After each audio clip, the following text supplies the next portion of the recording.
Yeah, so I just went ahead because I was trying to get. He saw it go live, and I was like, "Oh, he stopped," because he was really getting into it, an explanation. Because I don't really understand the exposure triangle. That's what's going on this week. We're talking about the exposure triangle because, as Rod was pointing out right before we went live, uh, the exposure triangle was created when they were talking about ground cameras. But I tend to think that people still use the exposure triangle for even using drones and stuff. So hopefully we can kind of get the basic down tonight to where everybody gets an understanding of it. Or if you don't have an understanding of it, could you please possibly, in layman's terms, explain it to me so that I understand it?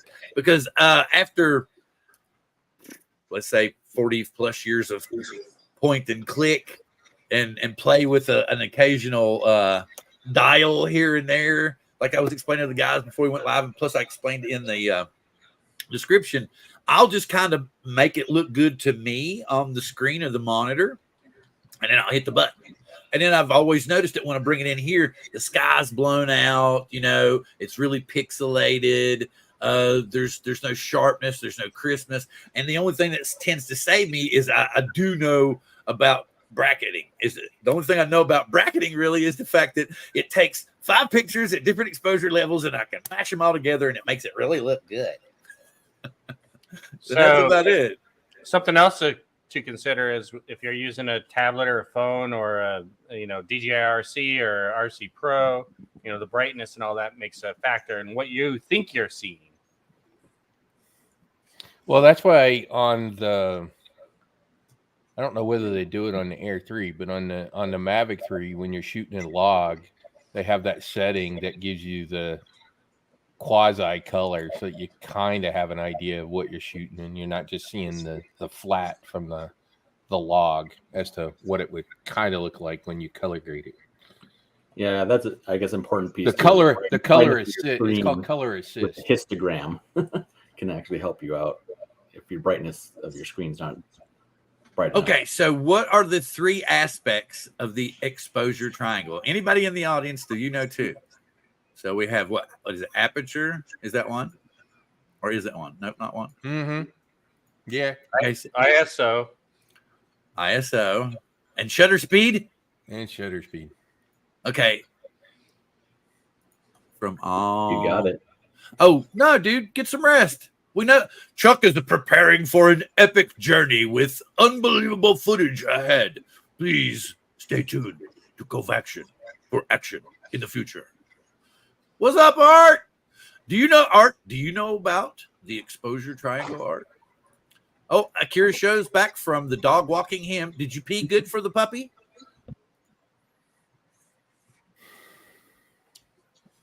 I'm just kind of letting them go right now. Everybody was talking. I was jabbering. I was trying to say hey to the people that were here. Sorry that your head hurts. Get some rest. Oh, yeah. Oh, that's right. He's training this week, too. You know how that goes, because he's like doing presentations all week at work. That's Bill's graphic. Yes, there we go. There's your Chuck. Here we go. Hang on. Wait, hold it up there, Dale. Here we go. Solo. There you go. There's the massive graphic. Oh, here's and Will's already trying to confuse us. What do y'all think of Will's background? He threw that up on me, man, and I just stopped instantly. I was in mid-sentence, and I went, "Ooh, did you just put that up there?" He goes, so "Yeah." To answer your question, Bill, around some of that is sort of in layman's English terms. From an ISO perspective, you want to keep your ISO as low as possible because that lowers the noise that will show up in the picture. So the higher the ISO, the more noisy the picture is going to be, which is why low light is always so noisy because you're cranking the ISO up. So let's say 100 to 300, right? Somewhere in that range area, but really preferably 100 if you can. 100 if you can, as low as you can without having to monkey with the other settings too bad, right? So that's the ISO piece. The aperture is kind of really simple. It's basically how big is that iris, and how wide open is it running. So for example, the Air 3's got what, 1.7, 1.9. Anyways, the lower that number, the more light that hits the sensor. So you want to lower you want a lower number, unless obviously it's really bright in the day, and then you use a higher higher what? Aperture. You'll use a higher aperture, which will cut down the light which will cut down on the amount of light that's coming in. But you're sort of cutting all of the light down. Wait a minute. Then shutter speed. No, go ahead. Keep talking. Keep talking. Yeah, he's given the standard rule, and I'll be honest, I ignore that part for the most part. You know, they're trying to get the shutter speed double whatever your frame rate is. So if you're shooting at 60 frames a second, they want the shutter speed at 120 because supposedly it gives you the motion blur and makes the video look better and all that kind of stuff. But as I was saying before we jumped on the air, the whole deal with the motion blur thing, it seems to be out the window when you're 400 feet in the air. I don't know what motion blur has to do with anything that you're looking at that point because of the angle and the distance that you are from it. If you're close to something, then the motion blur and sort of keeping that motion blur in mind is something to worry about. If you're shooting like I do, the landscape over the ocean and the sunrise, pick whatever setting you want that gives you the color. That gives you the color that you want. But the shutter speed is basically, the faster the shutter speed, the more it's going to sort of freeze frame the picture. It's also going to lower the amount of light that comes in. So one way that you can, if you don't have aperture, which the Air 3 doesn't have aperture, right? One of the ways that you can sort of lower the amount of light then is to speed up the shutter speed. So you make the shutter speed faster. Theoretically, you're giving up the whole motion blur thing. But if you're not shooting something close up, I don't think the motion blur, that rule doesn't really matter. What about a waterfall? That's not necessarily true, though. If you're panning and you're 400 feet up, that's still going to create too much. Yeah, I suppose. So, and also, if you need to slow down or speed up your footage at all, if you change the frame rate and you haven't had it at 180, you're pretty screwed. Okay, so come on, guys, go for it. I'm just going to hit comments, and if I understand, I'll ask questions. Waterfall, it depends on what you're doing with the waterfall, right? So and this is one of the reasons. This kind of goes back to the ND filter discussion a little bit. With waterfalls, ocean, rivers, things like that. This is where somebody will put like an ND 1000, ND 2000 on, so that you can slow your shutter speed down, which will cause a lot more blur in the picture.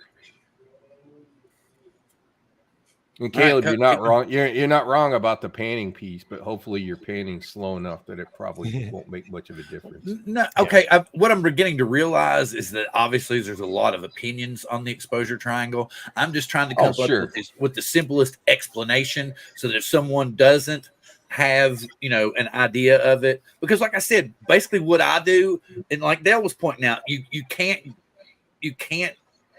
get a good picture by judging what you see on that little monitor, because it's going to be different each time. You might be using your phone. You may be using the DJI, RC Pro. You may be using the RC2, whatever. Each one of those is going to have a different kind of color display and a color output to you, and depending upon what the sun is that day or whatever. So it's going to be. And all I'm trying to do, and Caleb pointed this out too. We were talking about it, and he was like, "Well, just flip on the histogram." Okay, that's all good and everything, but what I'm trying to say is, Rod pointed out at the beginning of the show that this was done for land cameras. Well, probably when this was done, nobody thought that they were going to be flying around in a drone. So, I don't think that they went, I think they're going to be putting these bitches in the air in another 400 years. So I think it's probably going to something that we can apply to everything. But I'm noticing that there's a lot of different opinions. So let's all try to take turns and everybody kind of throw their input in, but try to make it as simple as possible, because we're getting more and more technical, and I can listen for about 2 minutes and then I'm like, just keep in mind, it's a guideline, not an absolute law. All right, I'm back to okay. Go for it. Caleb or Will. Will, you haven't said yet. Come on, give us. Well, I Will. was gonna say, yeah, like he said, it's definitely a guideline, and when they talk about kind of that cinematic where it's double the frame rate, when you think of it, I love this one. Find your inner Hollywood. Let's say with a drone, you're flying over a freeway with cars going by, so your eye naturally sees things in motion should have some motion blur with it.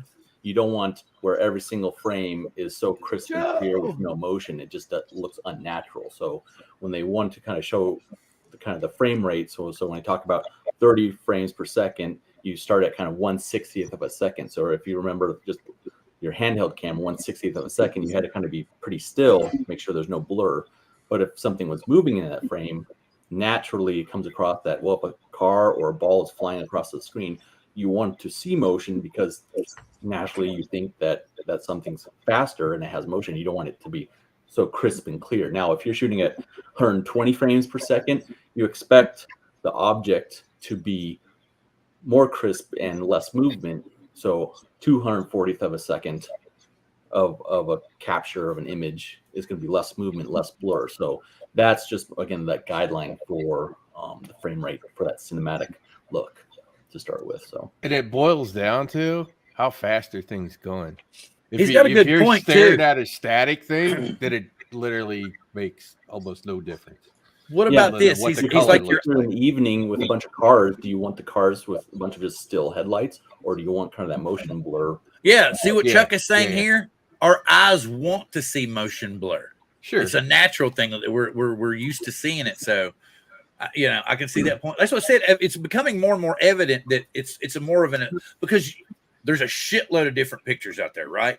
A ton of them. And like we could see, okay, now the depth of field here, apparently, what are they comparing it to here in the, let me do this. Let me go, where's my sharing? Yeah, can you see this? Over here.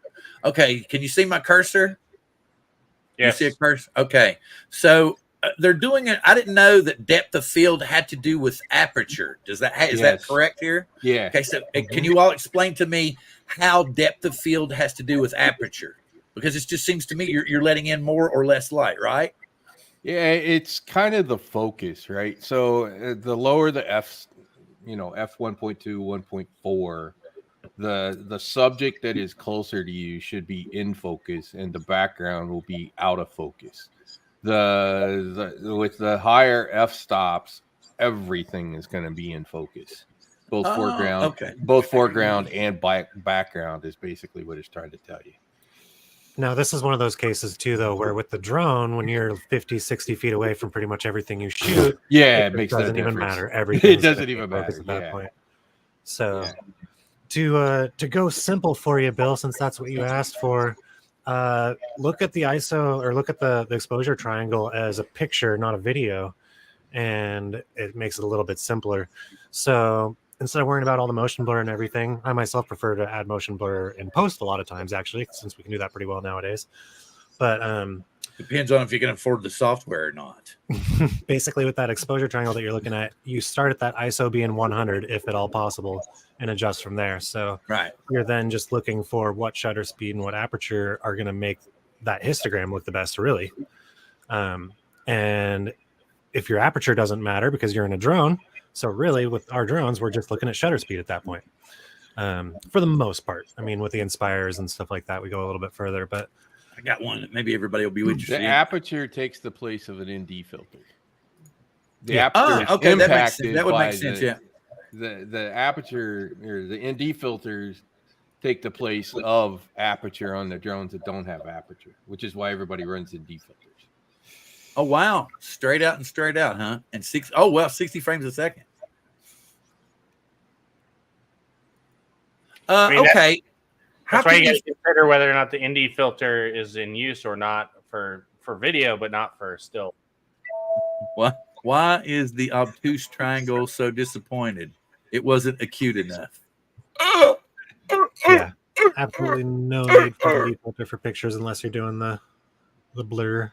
Okay, so here's okay. Let's say how about tricks with your drone now? Since it doesn't seem we're really going to get in depth into the exposure triangle, other than keep your ISO near 100 as much as you can. Play with your shutter speed if you need to. Drones don't really need to adjust the aperture, but if you're doing it with a land camera, the closer you are, the higher the aperture, the further away, the lower the aperture, right? Yeah. No? And I guess the big part for the drones is if you have a camera that does have a larger aperture, that just gives you that ability to absorb more light quicker, which means at nighttime, if you're doing night shots, then you don't have to go as high in your ISO either to get that same exposure. Okay, say that. So run it by me again. I was clicking a comment. Sorry. So again, when we talk about the aperture, the bigger the aperture, it means more light simultaneously can come into that sensor at the same time. So if you have a bigger sensor, The lower the number, Bill. Yeah. So 2.0 is more light than 4.0. Oh yeah. I got that. Take those. But that's like when we were looking at that nighttime. triangle, and like you were talking about, if you're closer, then you're going to have like 1.4, and you're just going to have the person in view, and then the backgrounds and mountain stuff going to be all blurry. Okay. And then as you progress to say F32, everything like what we have on our drones, you're going to have everything in focus because there's not going to be really any depth of field then at that point. It's all going to be blurred together because it's letting less light in. Right. Oh, okay. Darker. Yeah. Because it's smaller hole. Even though the number's higher, it's a smaller hole. Yes. Yeah. So if you think about the exposure again, if you're lowering the light coming in, you're going to have to bump the other side of the triangle somewhere to bump it up. You either slow the shutter speed down so you have the same amount of light to expose, or you bump your ISO. And as we talked about, the higher the ISO, the more noise and grain you get. Okay. So basically, see, that's the thing. Okay. That's my biggest problem is I would play more with ISO than I should have. That's what was going on. And I think that's where I was screwing a lot of stuff up because I was still, and then that's where I'm getting the pixelated skies. That's where I'm getting the grainy skies and stuff where I'm trying to adjust it that way. And instead of going, somewhere else to do it, I don't know how to really truly, okay, let's just to do something really crazy and off the wall. How am I going to force my drone to take a long exposure picture to get motion trails? Let's say, for example, off of a waterfall. So a good example is one, keeping your ISO low because you need more light to create that exposure. And then to create blur, you want a lower shutter speed. So the more when you go to 1/30th of a second, 1/20th, or even half a second or longer. So now that goes into the triangle. So you're trying to control two sides of the triangle and allow basic ambient light to control what that third point is on the. Wait a minute, what was Lance saying? Yeah, that's the aperture. The f-stop is the aperture. Yeah. That's what he's talking about there, Bill. So we got a car show coming up this weekend in Centralia. If anybody wants to come shoot that for opportunity, not for anything other than that. It's going to be 92 degrees outside. It's going to be sunny. What are you going to set your aperture and your ISO at and your... There's another interesting part to this conversation. And we have an advantage with our drones that you don't have with ground cameras. And that is ideally to make it easier on the camera. It's better to have the sun behind the drone and the camera not looking at the sun, because then you have the whole parts of the picture overexposed and things are underexposed. Check out what Lance did. Rod, that sounds like you're flying like technical stuff with the solar noon and whatnot. Yeah, a little bit. Or overcast. I got something here recently that will kind of blow Bill's mind too about the ND filters, Bill. Okay. They make a special ND filter called a gradient filter.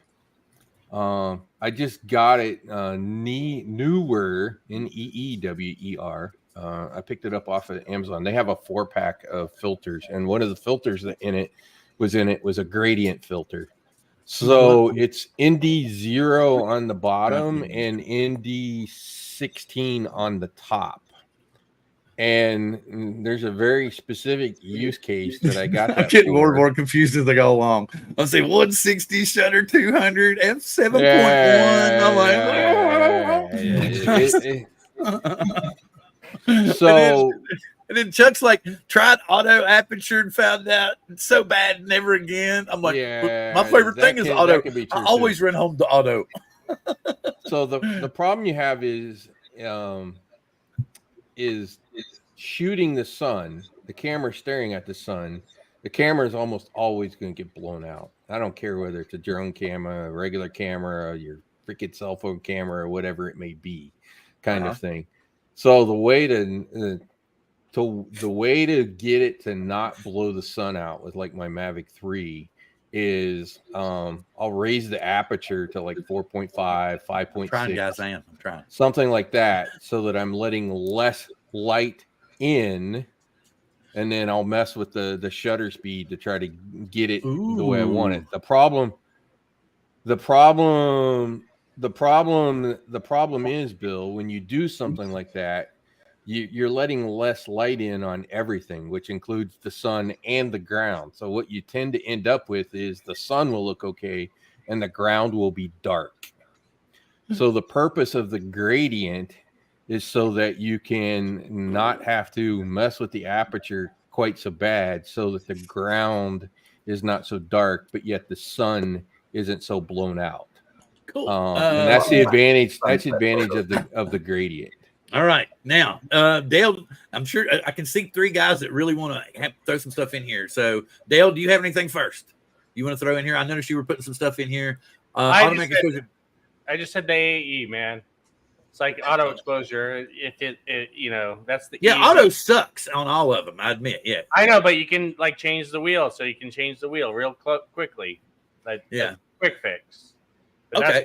If you're sitting there doing a lot of still stuff, you're gonna really want to manually like change everything, not just run the wheel back and forth. Basically, what I'm getting is that you need to. It's more about the distance of your subject. You want to keep your ISO around 100, and you're going to play with shutter speed more than anything. Is what it's sounding like. Yes, that's what it's coming like to me. In fact, for most drones, you're not going to have the aperture to play with, so you only got shutter speed. You've only got shutter speed to play with. Yeah. Yep. Why does the squirrel in Dale's office have a tissue? Was he drying tears about Bob? No, Bob is doing his own thing, guys. There's no sense of rehashing what's already been done. So there's no sense in going back over the squirrel's anything. Cape. You know? It looks like he's got a cape on. Wait a minute. Aperture or f-stop is the most important. Is the most what now? Is the most part is not as important as depth of field is on drone. Because you're so far away from the subject. Yeah, 6-inch difference, 12-inch difference is not much. It's going to change the depth of field. With light 2.8 is going to give you more light. Yeah. Yeah, see, that's what I had been confused with me for so long, right? Is I had always thought the higher number was larger, right? But then you have to understand that in photography, a lot of stuff is backwards. So it's really confusing a lot of times. Yeah, and that's what saves me a lot of times. Is I'll just take them in and I'll take bracketed photos because I know we're getting 3 different exposure settings, and then you stack them all together. But I still manage to blow the sky out where it's all pixelated as hell, and it looks like people go, it looks more like a painting. So I pushed too far. That's what I'm trying to figure out where I'm going too far at. Because you all keep talking. I'm gonna get me another drink. I'll be back. Go. Sounds like Bill needs the gradient. Caleb, how about info from Caleb or Wheel? Gradient filter. Caleb or Wheel? I was going to say, hey, I got this new Osmo 6 here. And when I use my Note 8 phone, it actually doesn't have all the features that my Samsung S21U has. And one of them is actually like a depth of field, like as you can do like a pull away. And it literally like stretches that depth of field back. And that's certainly not anything you can do with a drone. Yeah, it's interesting. No, again, with the altitude, depth of field probably doesn't mean diddly. Doesn't do a whole lot on a drone. No. Yeah. It only matters when those FPVs fly through the chunks of lava through the cauldron as they're flying. Keep in up the mind, drone. depth of field, you got a regular camera and you're 15, 20 feet from whatever your subject is with, stuff in the background. If we're that close with our drone, we're probably about ready to crash. Yeah. Or you're just proximity flying. I do too much of that. Yeah, that too. Here. Let's see if I can just. Oh, wait. Let me rewind that. So was that what's her name from Popeye? No, but you see how the background was being distorted, like stretching back? Was that like the dolly zoom effect? Yeah, like a Yeah, parallax. yeah. Like a parallax. Little parallax. But that's from the Osmo 6. That's not from, and it has to be that S21U. It did not work on the Note phone. Yeah, you can do that with certain drones. You can do that with Inspire, can't you? Yeah. Caleb? I Yeah, think you you'll can do have that. to hit share, Bill. Yeah, I got it. Ooh, we are from Mars. I always think of that Martian. Yeah. I love this lens. This is better than the Freewell version of the gradient. Freewell only has the gradient on the Micro Four Thirds on the bottom one. They don't have it for the other two. The other thing of it is, if you look on here, those things are circular. You can actually spin them. So if your bright is below you and your dark is in the distance, you can flip the lens upside down. So, but it's 0 to ND16 Oh wow! on See, all three lenses. That's the difference between this one and the. All right, the okay. Lance gave me this. this thing to share. It was in. Hang on, let me pull. Is this what? Are you done? Let me get this back out. Done. Yeah. All right. This is actually pretty cool. He was showing it was a hyperlapse. So I think for what you're having troubles with, Bill, you might want to try seeing if you can get a gradient ND filter. See, that was an ND1000 filter. Look at this. Yes, yeah, exactly. Yeah, that's so you create motion blur, so that you could have a long shutter speed. Yeah. So, but is there okay? But it's what's great for you, right? What it is though, it's slowing the shutter speed to probably 1/5 of a second to create that exposure. So the exposure is still great because you basically change one side of the triangle to compensate for the other. So what he did was the ND filter is basically letting less light in. So then you're having to slow the shutter speed to equal the correct exposure for the image. Okay, so what was his shutter speed here? Just a guess.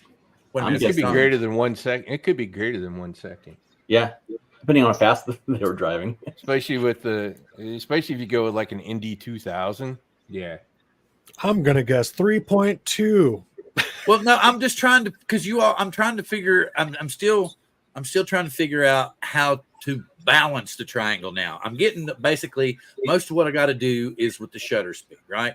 And it's only the only part of the aspect where aperture is really going to come in is when I have an adjustable aperture and I'm on the ground, because drones are in the air and they're usually far away from everything. So it's going to be, I can play with it, but it's more of a shutter speed kind of thing.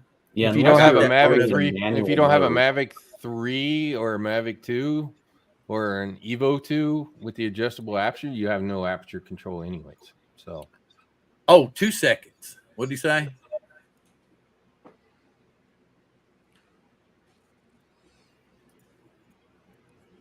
Oh, 3.2 seconds. 3.2. Interesting. Okay, so you can manually see that you can manually force the Mavic 3 to do 3.2 seconds. It'll go up to 8 seconds. Yeah. Okay. Yeah. So it shows can go up to an 8 second shutter speed. Where the hell is that photo? There.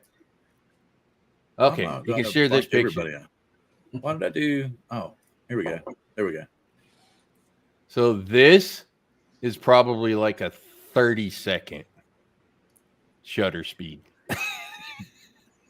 I would to almost do photos like this. This is a SpaceX. But you're always down there watching Eon. This is not me. This is not mine. I just found this. Oh, okay. I thought that this was stuff because I can't go 30 seconds. I can't go 30 seconds on the Mavic 3. I can only go That's to a ground, right?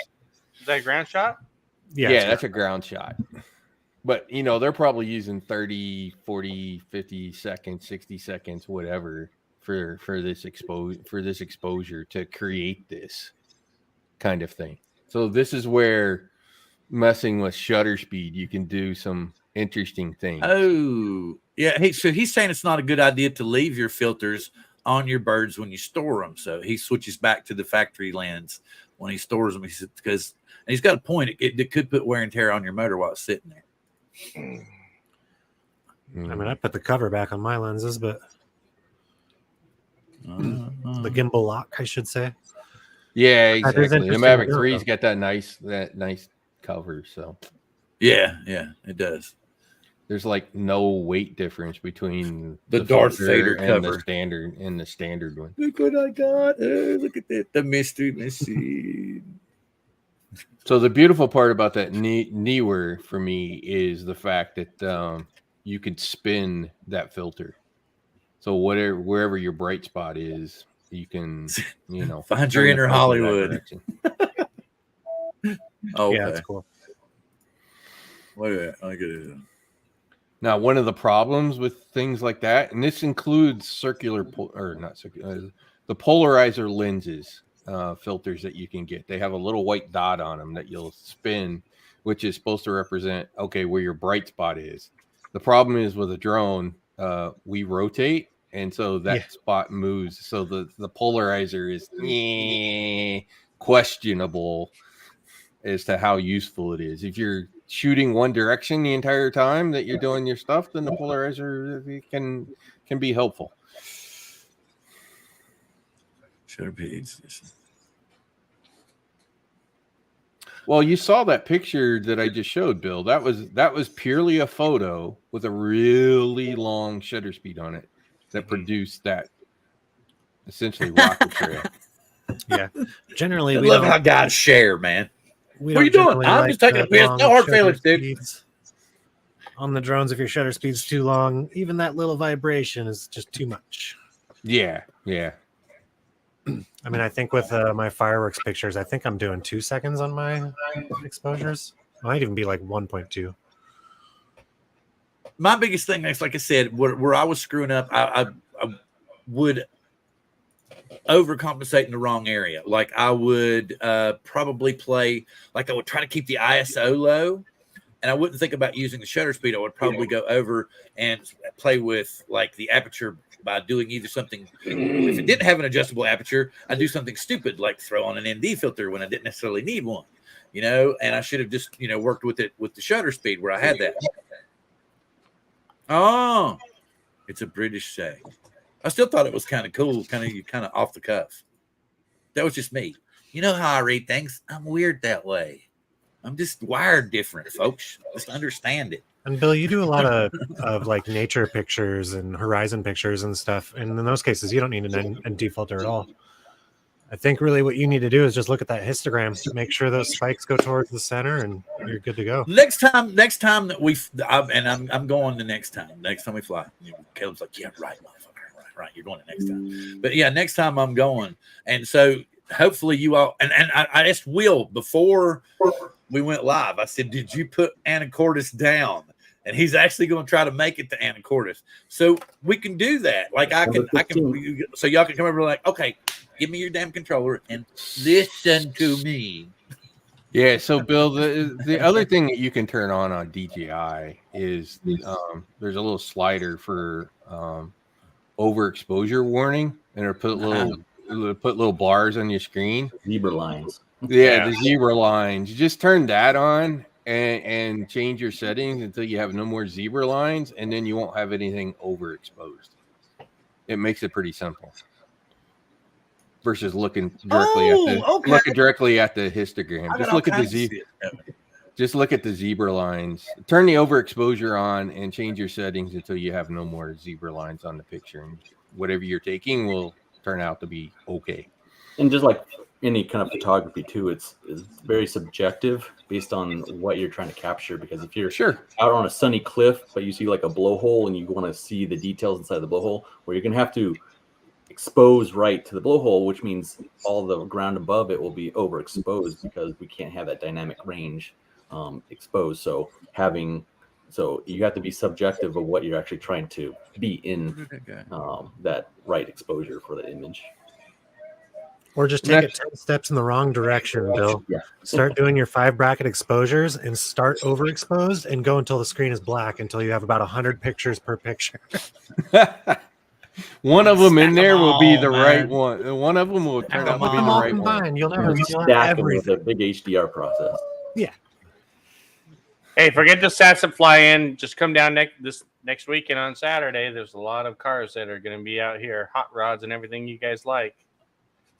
Multicolors. It's what you commented on that tilt shift I did last year. Yeah, I remember. That'd be cool. Yep, I remember.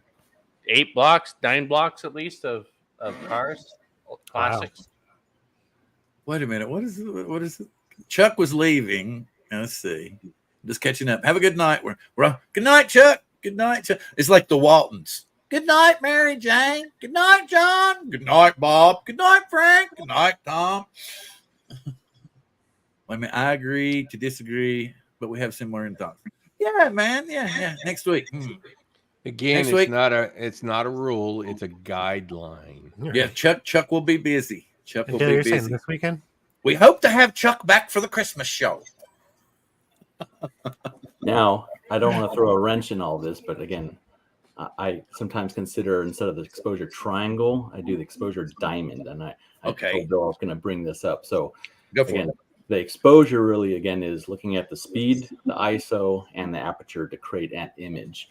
However, there are times that fourth element is instead of you controlling or you using the ambient light, is you add light yourself. So I think Lance did some long exposures lighting trees. He light paints too. So when I do some photography and sports photos, I actually expose ambient to be underexposed, and then I add additional light to expose to my level that I want for the final image. So if you really think of it, again, it's get the exposure that you want for the image, but for certain photography, again, you underexpose, you add light. I wonder if you mind if I showed that. Did you all see that? Control the power of the light. I'm sorry, Will. Go ahead. But that was such a cool thing. Did you all see that? I love some of those pictures. The pictures where they're like lighting up the side of a barn on a dark night. Those are so freaking awesome, man. Yeah. He wants me to show that. I know he does. And so the idea is, again, keep the ISO low because you want the normal ambient of that night sky and that barn to be dark. You want that on the histogram, you want it shifted to the left, maybe not fully blown out with the black and you're losing data, but you want it on that left side. Then by adding light, you can then control that additional exposure for the final image. Yes, and add light. Oh, so okay, we're talking general photography now. We're not talking about drones. So don't anybody get confused. Because I mean, sometimes you can add lights with drones. Yes, you could do that. But right now we're talking about ground photography and stuff like that, right? Or you're shooting something that's lit up at night, right? Yeah. All right. So we're gonna go Squirrel for a split second. Everybody can regroup for a second because did you all see this? Because I'm curious if y'all saw this or not. I know the guys did because I posted it there. But let's see. I saw it before that. It was so dope, man. It is so dope. He's getting new back.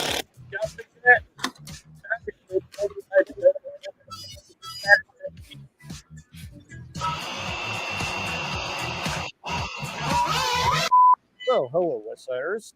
So today I got something special for you guys. Let's get it. And he does it on his in-shop CNC I machine. went on the internet. Does it his in-shop? I think that would be bold. Here is Look at Wait, who is this? Why has he got a drone shirt? CAD files. This dude's like badass, man. You don't want any. It looks similar to the and drones easier to when you're wiring things that I up. helped out with the You know, Firefly. there's no- drone Look how show. clean he's so clean, man. Look at that. I'd have shit everywhere. I'd fry the whole board.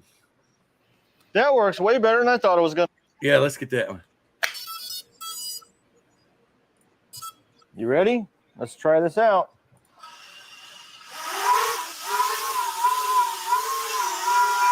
A little on the heavier side. Yeah. So he's doing the Skydio battery attachment thing. Okay, is it just me? Holy- This guy's got like 5.5 thousand subscribers, but he seems awfully polished to me. Like he's really, really. It's just, is he just a natural? And I don't know. I mean, he's really good because I mean, of course, he blew up. He's gone from, I think he was like what, 3,000 when he first put this up, and he's already gained like 2,000 subscribers from it. But this is badass. So if y'all didn't get to check that out, man, it's really cool. Let me copy a link just in case if y'all haven't already seen it. All right. Oh, it's a 7-inch. Designed the frame. Yeah, he designs the frame and everything. It was really awesome. Okay, so back on track and on subject. Or we can go Squirrel. I'm cool either way.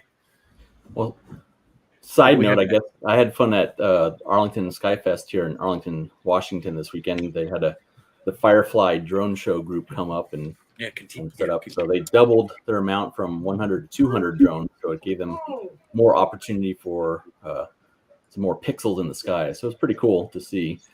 It was, if you were there or saw some video, I can definitely share the link of the show. But there's one rogue drone that suddenly turned colors and shot away and then just dropped to the ground. So I think the calibration was a little off in that one drone, but it was a pretty cool show that they put together. And actually, if you also heard from this week too, at the Oakland A's game, there was a pretty cool drone show that was all Star Wars themed. So I'll have to find a link on that one. But yeah, Was Dave Durkee there?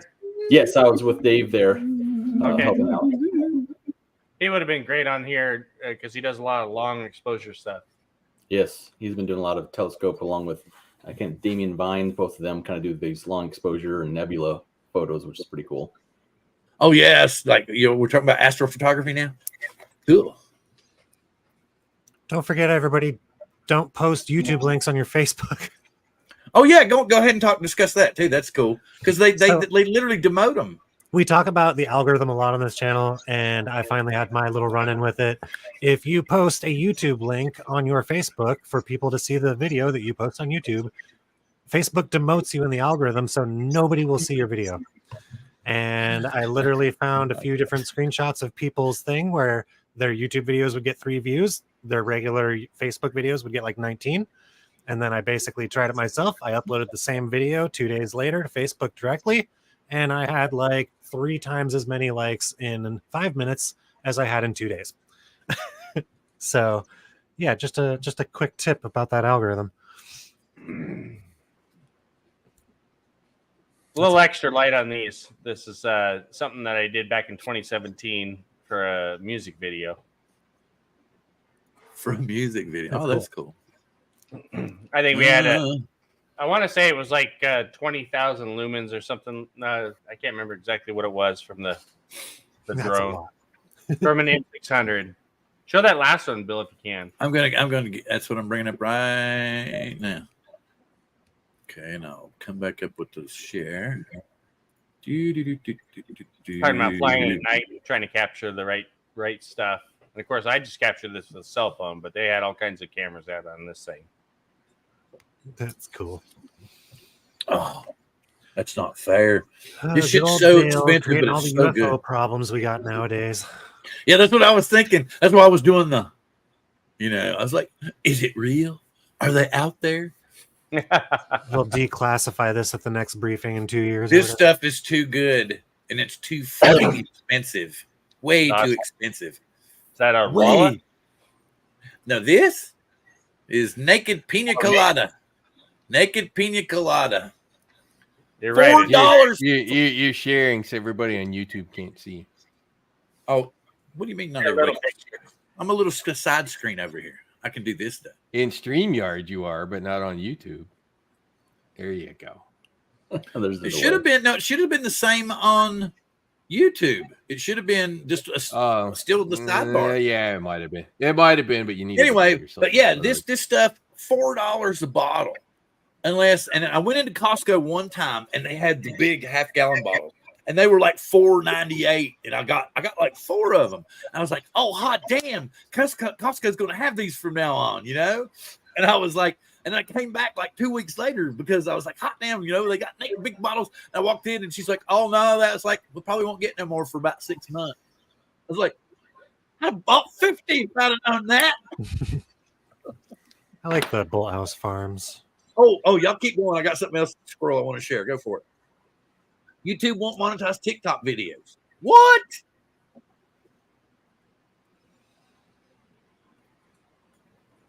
Yeah, so again, kind of adding to that topic again, those long exposures or where you're trying to underexpose the image, the fourth part, instead of a triangle, I say a diamond, is you adding light yourself. So whether that's the light on a drone or spotlight or extra strobes, it's just now you control that extra light to create the exposure you want. It's also framing the picture, right? Ooh. You got to frame in the That picture. sounds good. Because if something's not right, you know, how does it look? If something's not right, how does it look? What? Like if it's not centered, or maybe you don't want it centered. Yeah, it's not just a triangle. It's So let me share one with you here, Bill, and blow your mind a little bit. Oh, that's cool. Give me just a second. I want to do a squirrel for a second. Wait a minute. Yeah, Somebody got to go or something. Oh, Caleb Caleb's already back before. Here's you've seen me do this up before, but this is the infamous Little Caesars Pepsi pineapple, right? Okay. The damn things are selling right now for $15 a can on eBay. So I was thinking to myself, I haven't told my wife yet. I'm thinking I'm going to will it to my grandchildren now, and then by then it'll pay for college. You're saying that you got Maybe. that from Little Caesars? Yeah, Little Caesars. See, you can see down here. Wait. See him on the side. There he is. See, right there he is. And it says exclusive Little Caesars. And the damn things, they had it for I don't know, like 3 weeks, 4 weeks. If you got like a large pizza with 2 toppings, you could get a pineapple, a Pepsi pineapple. Okay. And then when people started realizing it, they're pretty good. They're actually better than the Pepsi mango that they're selling now. And when people realized that it was just going to be a fad thing, they were literally going into the stores and offering the managers like buku dollars for the 12 packs, the big 16-ounce 12 packs that came into the stores. So those are selling for like $85 and $100 on the damn internet, right? On eBay. But these, just a single can is $15 now. That's why I was making a joke, but I'm beginning to wonder, because my oldest grandson, it'll be 10 years. So if I could keep this thing for 10 years, man, it might be worth enough to send them all to college, I was thinking. Put her on eBay for $1,000, Bill, and see if you get any. Well, some did that with Twinkies. Buy it. But the whole Twinkies problem up is for don't you $1,000. put a Twinkie on there for how much? They're putting Twinkies up for $1,000 when they said they weren't going to make anymore. Yeah, I remember. Yeah. Sure. But that's what I'm talking about. This, like I said, if you go look, or some people are giving you a special deal. You spend like $20 and they'll give you 2, so you get a deal. Only $10 a can for a can of pop. $10 a can. Hey, Ron, how you doing? What's on that Pepsi can? I didn't get to see it. Wait a minute. Hang on, I got to do this. Hey, Ron, are you reeling in the years? Guess what, Bill?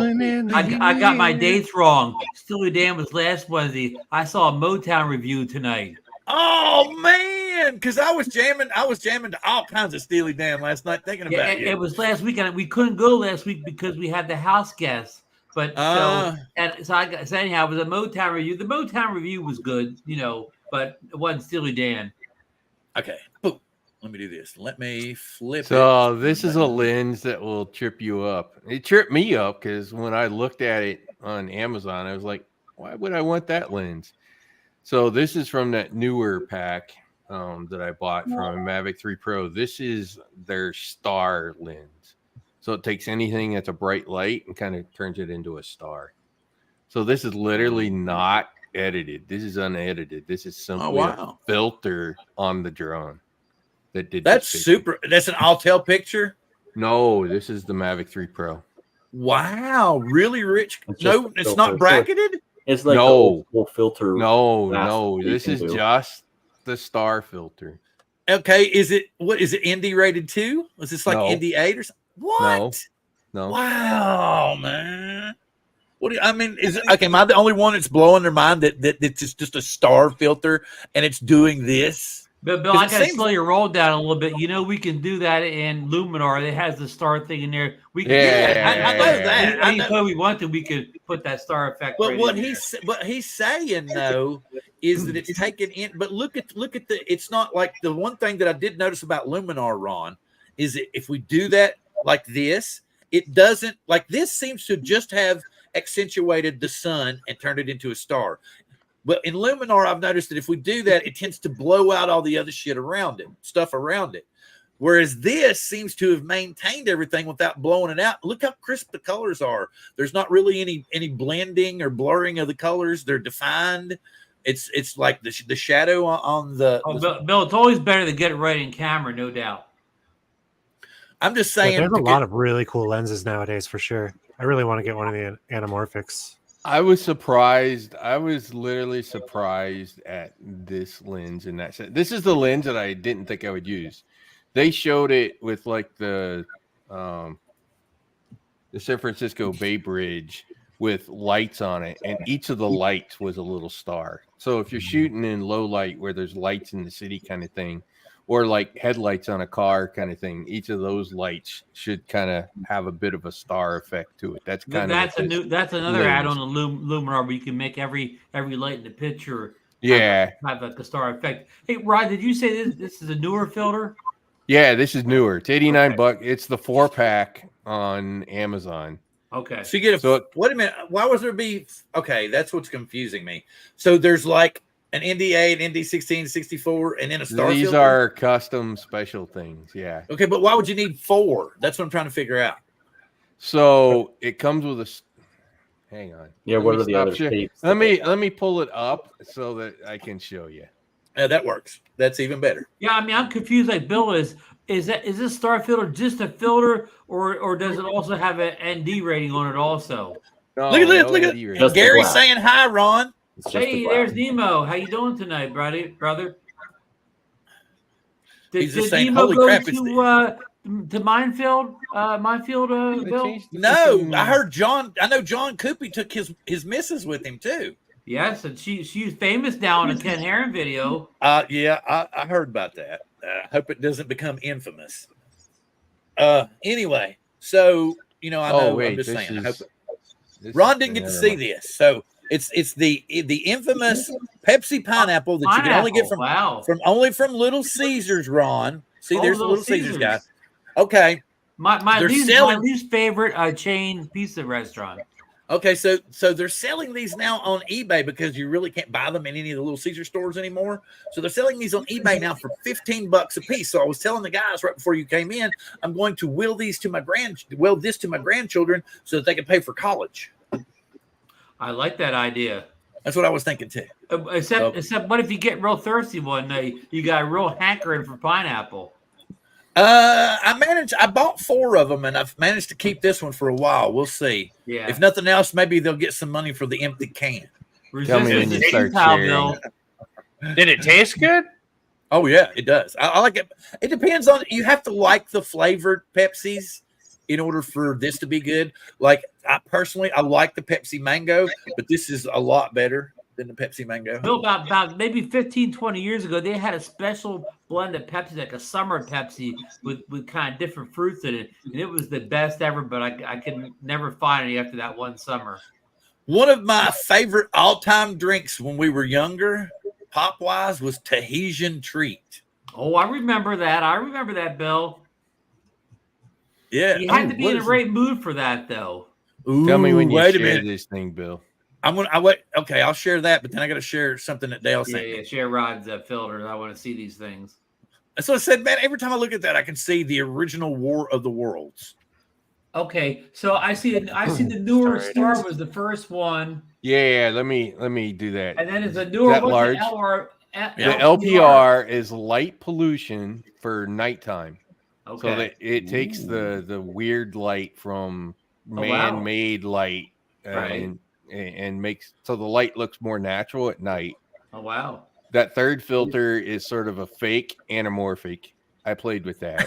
Gotcha. I'm like, yeah, well, okay, whatever. That seems like that's going to be the lens I'm probably going to use the least. And then the fourth one is the one that I love, and why I went for this set over buying the Freewell set. So Freewell has a gradient filter as well, but the gradient is only on the 4/3. It's not on the other two lenses. Okay. This one has it on each of the lenses, and you'll notice it's a circle. You can spin the gradient. Right. Right. So naturally, sunrise, the sun's going to be high in the camera, and the ground you want to see. I always end up with a dark ground in order to not blow out the sun. So by having this, I can sort of brighten the ground up and still not have the sun blown out. But if you have the inverse of that, where the ground, what's under you is really bright, maybe the sun glaring off the water kind of thing, and you're shooting over land, or then snow. you can Yeah, snow. You could flip this upside down. You can rotate them and put the ND16 on the bottom and the 0 on the top, because it's 0 to ND16. It's four stops. Yeah, that's great, Bill. We can also just do this Luminar in post, put our gradient in post. Yeah, but remember we were kind of confused for a while about using the gradient. This gets the light a hell of a lot. Rod, I'm just trying to be funny here. Whatever I get, it's better to get it right in camera. Yeah. No, it's okay. We're Rod's very has a lot of information to give. So we're just the guys been jumping in when they can and throwing something in. Anybody got something else they want to add to this particular? Rod and I just have our in jokes. Don't worry, Rod and I are good. We can't say anything to each other is going to cause any problems. No, I didn't mean that anybody was saying anything that was causing any problems. I just was curious if anybody else wanted to add to it. Yeah, I think your solution to your problem, Bill, is I would get whatever your drone is that you're flying. I would see if you could find one of those gradient filters, and that will help you with the blowing out the sky problem. I've been using a gradient filter all the way back to the film camera era, Rod. Yeah, I can. Obviously, the biggest challenge is lighting, right? And the differences in lighting in what you're staring at, and that you have light and dark areas in the picture. So, what is this, Dale? Interesting photo, Bill. What is this, Dale? This was shot in Germany, Bavaria, and using a Mavic Pro, I think. This is 2017. Oh, wow. And that's a Trinity out there, one of the tricopter mapping drones. Cool. And this was a boot camp, as you will. So, Bill, I have a question for you about this picture. Where's the sun? Definitely behind. Yeah, definitely behind. You're on mute. You're on mute, Bill. I was shooting. It was actually to the west, to the left side, because or southwest, because I was facing north here. What, over here? Yeah, you can see the shadow of the but tree. you can kind of figure out by the shadows on the lake there, right? Yeah, that's true. And I like the boat. See the boat leaving the trail in the lake. Yeah. So that's pretty good depth of field there, considering it's with a drone and a Mavic Pro OG on top of it. Yeah, but everything's in focus, right? Everything. So there's no depth of field here. Yeah. No depth of field at all. All right, I'm okay. Explain. Okay, wait a minute. Will's getting ready to leave in about. Let me get that all the I way. think right now, and I am too. Oh, okay. I was gonna. He has 2 minutes. I was gonna have him explain depth of field before he left. Oh.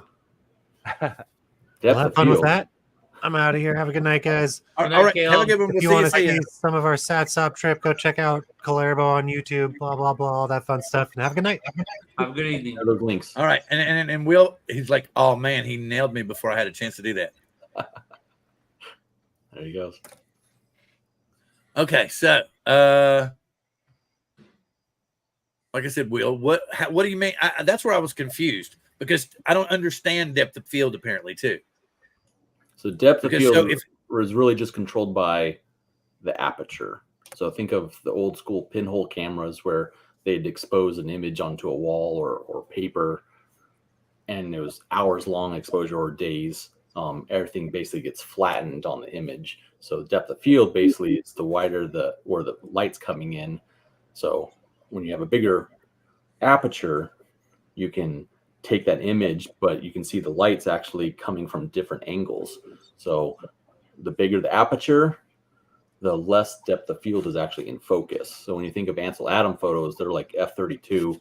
So they're large aperture ranges, much far distance. So a lot more things are in focus. So when you get to an f2 to something close up, you're going to get much shorter amount that's actually in depth. So usually a third in the front and 2/3 in the back of the subject basically is your depth of range that's actually in focus. So the smaller the aperture hole, the larger the length of the depth that's actually going to be in focus then. Hey, Okay. Bill, in simple yes. terms, it's how blurry the background is.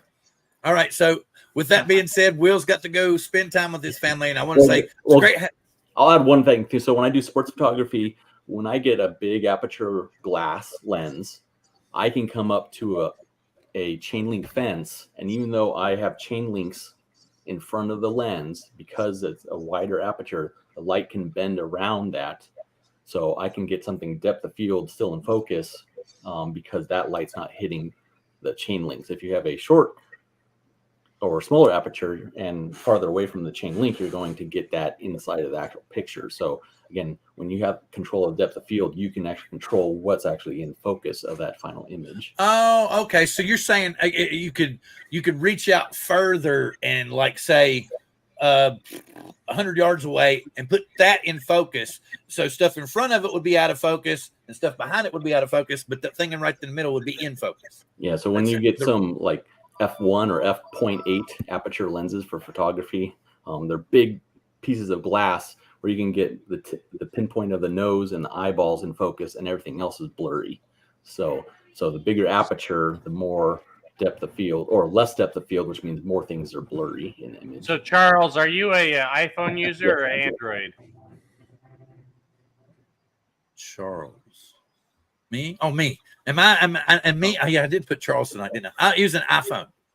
So you know how they do the portrait shot where you get the background? Give me just one split second. Thank you, Will. I know you're getting ready to take off, and it was great having you on. Hopefully, we can get you back on in the near future. Good night, Will. Appreciate it. That's what Will was explaining, is that depth of field. You know, you got your iPhone, you got the front, you can do that portrait shot with it, and you got everything else in the background is blurry, right? But you have that person in focus. Well, that's what I don't understand. I've never been able to figure that out. But they use multiple cameras, right? Yeah, To achieve it, yeah. To do that. Since you don't have an adjustable aperture on an iPhone, they have to. My biggest thing is how can you switch? Can you switch between those cameras manually? I don't know, but I don't know. Not with the stock app. Maybe a third party app. Maybe you have unlocked them, but not the stock app. But look at that. How many cameras does the Mavic 3 have? Mavic 3 Pro. 3. And the Air 3 has 2. You think they could probably do something to do that, right? Well, I mean, different Mavic apertures. 3 Pro has 3 cameras and an adjustable aperture. Unfortunately, the Air 3 is stuck with 2 cameras, but a non-adjustable aperture. Are you waiting for that software upgrade to do it? I'm waiting for the Air 3 S Pro. I cannot take that, Bill. You're not going to believe this. I bought it for $30. It's already trading at 120. My wife's like, sell it. I'm like, hell no, I want to wait a few more weeks and see what happens. Put it on eBay for $1,000, Bill. Where did you buy it for 30, Bill? There's actually Hot Wheels has a you go to Mattel, they actually have a Hot Wheels club that if you spend $15 for a year's membership, you get first access to all these releases, right? So you paid $45. Yeah, with shipping and handling and tax, yeah, because it came to Washington. But no, it's already, like I said, it's already trading at 120. And Put it on eBay for $1,000. My wife looked at me today when I got another car. She's like, "Okay, when are you gonna stop?" She's like, "Where you gonna put all this? Where you gonna?" And I'm like, "I'm going to give it to the grandkids." And she goes, "Right, but where are we gonna put it all in the meantime?" Okay, Bill. I'm looking at your back wall there. I rearranged today, so on that where that poster or pictures are hanging on there, you got to put shelves on there, and you got to start stacking all your Hot Wheels on that. There's a closet in there. Yeah. Dale's right. You got plenty of room to remodel back there. And then there's I wanted to put up a pegboard downstairs, and then I was just going to set it up like you go into the store. I was just going to hang them up on the pegboard, And she didn't seem to like that idea. Because I think it was because she realized, oh God, he could get really long cords and put shitloads upon shitloads more Hot Wheels in there. So maybe you could get one of those green screen things and figure out how to attach the Hot Wheels to it so that you could just have Hot Wheels for your background. Oh well, that's what I'm saying. I could take a picture and do that, but I was just saying if I put a pegboard, we have an extra bedroom I could put it in. And then I could just hang them like they do in the stores, and I'd have all my stuff that way. Because basically what it is she's giving me these like plastic storage bins, and I've already filled up like 4 of them. and then I've got stuff stacked on top of those storage bins in the closet. So there's probably another storage bin already full. And she's just like, look, I looked there today and I was like, look, baby, look. And she's like, when is it going to stop? So I'm thinking, really, since she's getting upset that I'm buying, $30 Hot Wheels, hell with it. Maybe I should just go buy an Air 3. So you can get these, Bill, and then you just, they're like a clip on it, and they hang off the Hot Wheels off each one all the way down. Yeah. You just hang this on something. You got Hot Wheel on that closet behind you, and you got Hot Wheels hanging off of it. I know my wife well enough to know that eventually I would have too many Hot Wheels hung on the door, and I would come in one day to hear, and then they would I'd come in and she'd be like, she'd look at me and go, oops. Then when are you going to stop collecting Hot Wheels? Well, you could always put some Hot Wheels on the desk and do some depth of field photography with them. Let's see. Will's gone. Love the FA. Yeah, Will's got some nice glass. Will's got some hella glass. I will admit that. I like that glass on my next drone also. How about you, Rod? Yeah. What I really, really want is an even higher optical zoom. Ron already broke down and bought the Air 3, folks. It got the best of him. Yeah, resistance of futile. Well, you kind of have to. If that's like I was talking to Dan last night. Oh, to tell everybody, next week's not going to be a drone therapy show. I'm having Dan on with me. I'm probably going to invite Mike Night Train on. Next week's not going to be a drone therapy show. Next week's just going to be, Dan called it, he said, let's just have an open forum podcast. Because, I'm not trying to say anything, last week I had an opinion about something. I had a very strong opinion about something. And yeah, my wife was like, well, you got kind of pissed off. And she goes, I was like, yeah, I did. And I'm just me. And I apologize to Bob. Bob and I have agreed to kind of part ways for a while. I didn't want anybody thinking anything that I wasn't going to address it. And Bob's going to do his thing and I'm going to do my thing. Other than that, that's as far as I'm going to go because I still felt like it was a shitty situation. I can't. And if I was Bob was like, well, can you say you're sorry? I'm like, it wouldn't be sincere. And I don't want to do that. It wouldn't be right. because I still feel like it was wrong, but it's being addressed. They're taking care of it. I feel a lot better about it. I'm happy for that. I just, Bob's a great guy, and I want to see Bob do well in this community, and that's it. And so Bob's not going to be on for a while. He may come back on as a guest sometime in the future. He may not. I don't know. But we're going to go forward. Like I said, I'm a hard pill to swallow. I'm not blaming anybody for being mad at me or being upset with me, but I'm just going to be Bill all the time. I can't be nothing but Bill. Sorry. That's it. So next week is just going to be kind of, like I said, an open forum we're going to talk, and we'll probably rant about some stuff. I basically will only be talking about how I feel like there's two communities. There's the community that exploits the loving, caring, part of the community that I love for personal gain and benefit. That's what bothers me. I love everybody in the drone community as long as they fly drones and have fun flying drones. That's it. But people don't understand. My delivery's wrong sometimes. I get that. Other than that, I did unsubscribe from it, but I'm back. Okay, thank you. And go ahead and say it. Wait a minute. Rod wants you to say it. Did he say it already? Rod wants you to say it. You're going to make his night if you say it, Max. Come on. He's got to say his line. Come on, Max. You got to say it, Max. You got to say it. You got to say it. NASDAQ sucks. Hey, yeah, Max, DJI, brother, DJI. That's what I'm saying. He's a DJI. NASDAQ. Oh, there he goes. Yeah. Buy a NASDAQ. Oh, and Bill, Jonathan Jackson's got a I told you so on the board. No, Bill didn't buy one, and Bill ain't gonna buy one. and I just, to me, yet. No, I really, truthfully, I don't see a need for it. I've got a Skydio 2 that I don't use. That's worth a lot of money nowadays, Bill. No, it's not. I haven't seen that it's worth that. Not here, like locally. They're still selling for $700-800 here.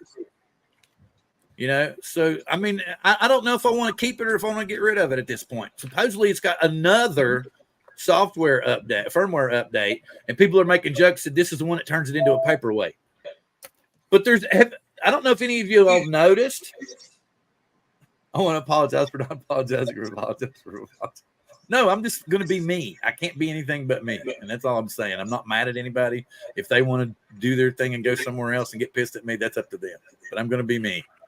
And back on the subject, since we've already got the NASDAQ sucks and the 420 sucks out. Remote ID sucks.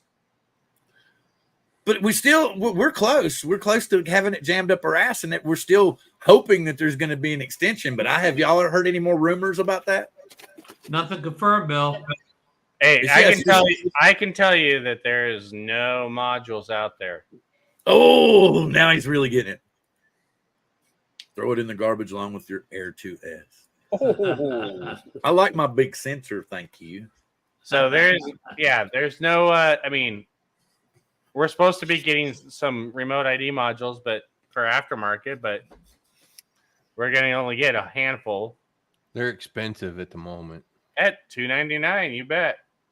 Well, I thought somebody was coming out with you had to have a flight controller. Polystone is supposed to be coming out with something that's cheaper, but there's a shortage. There's a, I mean, that's what I'm wondering. What we're talking about here, folks, is when they first came up with the whole remote ID thing, the FFA said that there would be plenty of $50 and under modules available by the time remote ID went into effect. And of course, we're less than 30 days away now, and that hasn't happened. So people that plan on flying older, non-remote ID compatible drones are going to be scrambling come the week of the 16th.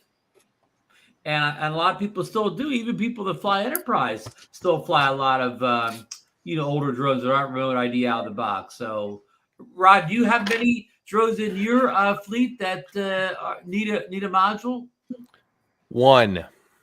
Oh, I know, the Altel Evo 2 Pro V1. With the V1 smart the V3, controller. The V3 is the only one that will be remote ID compliant. Correct. The Nano doesn't have remote ID.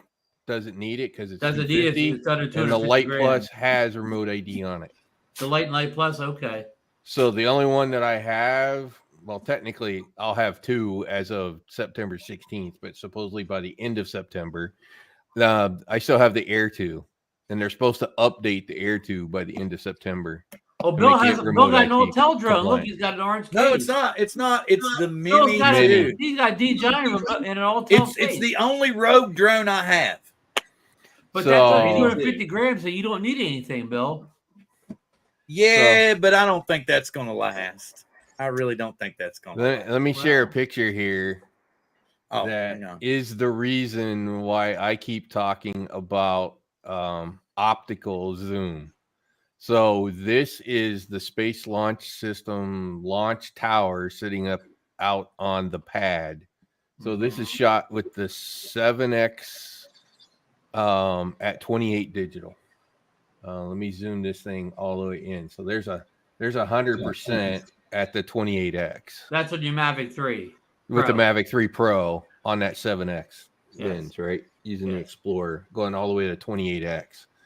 So it's obviously blurry and got noise and all that kind of stuff. I'd much rather have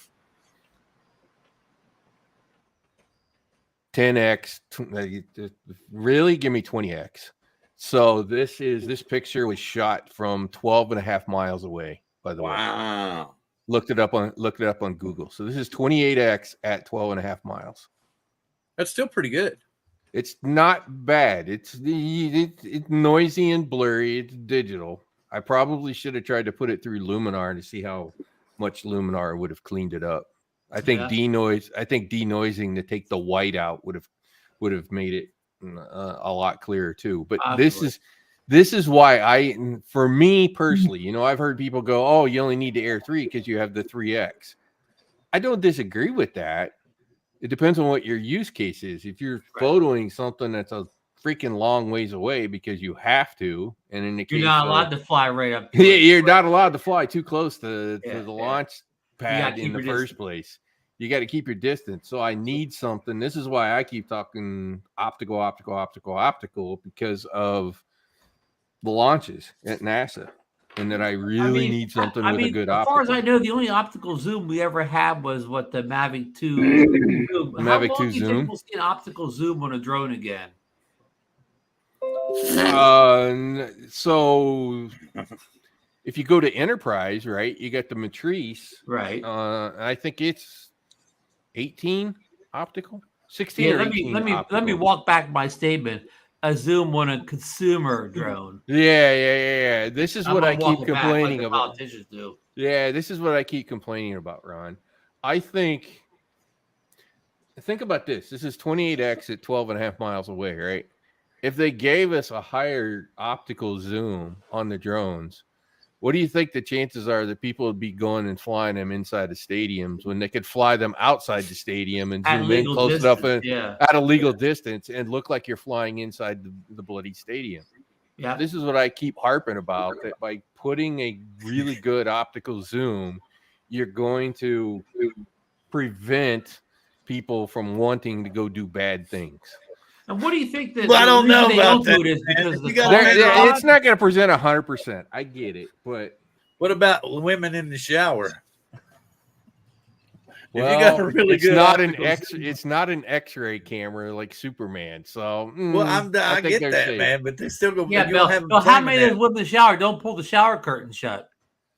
The ones I think they have more to worry about cell phones than the drone doing that. Yeah, I get all that, but that's if once they put optical zoom back in there and it's really clear enough and crisp enough, I think it's going to be people are going to say, "Oh, invasion of privacy, invasion of privacy." Hello, the Samsung will go to 100x digital on the cell phone, 100x, which is not bad considering it's a 200 megapixel camera. The drone.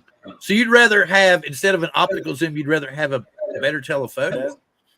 I'd rather have, in the case of the Mavic 3, I think they screwed the Mavic 3 up. I think they should have kept the Micro Four Thirds and put a true telephoto sort of mechanical zoom in and out zoom lens on that one sensor. Then we have one sensor and you can zoom as far as you want. I'd like to have that 70 millimeter that's on the Air 3, on the Mavic 3. And with the it wouldn't be enough. It wouldn't be enough for me for this. Oh no, but I'm just saying that's what I would Bill, prefer. that is a sweet lens.